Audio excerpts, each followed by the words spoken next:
ka jingpang lumpy skin disease LSD. Lane ka jingprum jong ka sne do kala penlong ya kumba South Santli ki masi bakin yapno ha ka jala barok kawai haduk ka khat artrik ubnai jeliu. Haba krenchi kinong patai kubor ha ka sngi ka baar. U Assistant Director Disease Investigation jong katanat AH and Veterinary u Dr. P. Blawar. Ulaong ba ka jingbun jong ki masi ki badang syia bitmai ya kani ka jingpang kala hiar shibun ha kini ki lai sngi ki badang syudam. Watla kata ru u Dr. Blawar ula yai banpan badan kam ban wat banyak ban lap ya kadau tenrai ba balai kambun ki masi ki layap no na kani ka jingpang ha West Jantia Hills.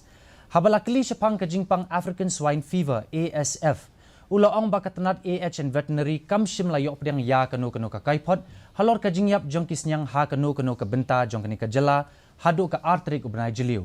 U Dr. Blawar ula kenturu ya kipat ba kimdai banting ko tempan na kadau ba ka jingpang LSD bat ka ASF kimdai ki jingpang ki bala ban yabit ni ban sapriang na ki marat sya ki brio.